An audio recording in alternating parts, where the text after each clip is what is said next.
Angela Kim from thesquishymonster.com, and today I'm bringing you my recipe for soft and fluffy rolls.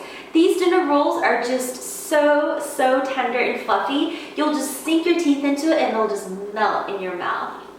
First, I'm going to heat up my whole milk with some unsalted butter, just until the butter melts because you don't want this liquid to be too hot. I'm not going to have it exceed over 110 degrees.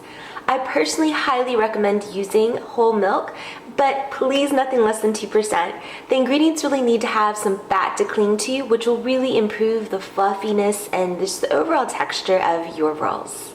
Next, you want to activate or bloom your yeast by simply sprinkling it into your warm, not hot milk and just set it aside for a few minutes. Next, you want to place everything into a large bowl. You can knead this by hand or you can just use a stand mixer, but in go my unbleached weighed out all-purpose flour, and then some salt and sugar to balance each other out. And then in go that warm milk, melted butter, and yeast. And finally, you crack in a room temperature egg.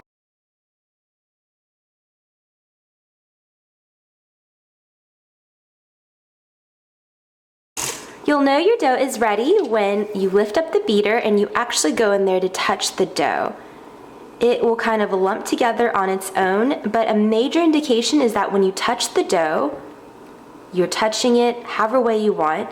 You lift up your fingers and there's nothing left on your fingers because it kind of clings to itself. And it also has a very smooth texture like this. It's very pliable, very soft, and no longer as tacky. So now it's completely ready to rest. I'm just gonna lump it into another bowl, or actually I think I'm gonna use the same bowl and just oil it and just kind of let it rest with plastic cover for about an hour until it doubles in size. Here is my risen dough, and now I'm just going to place it on my lightly floured work surface.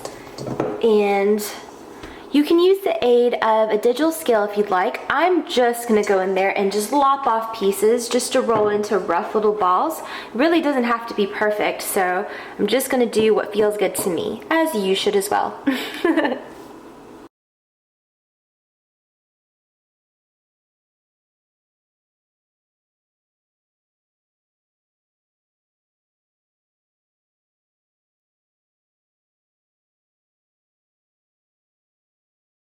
Here are my rolls. They're nestled in a well-greased pan. You can use whatever shape pan you'd like, and I'm going to cover with plastic and then let it rest for another 30 minutes.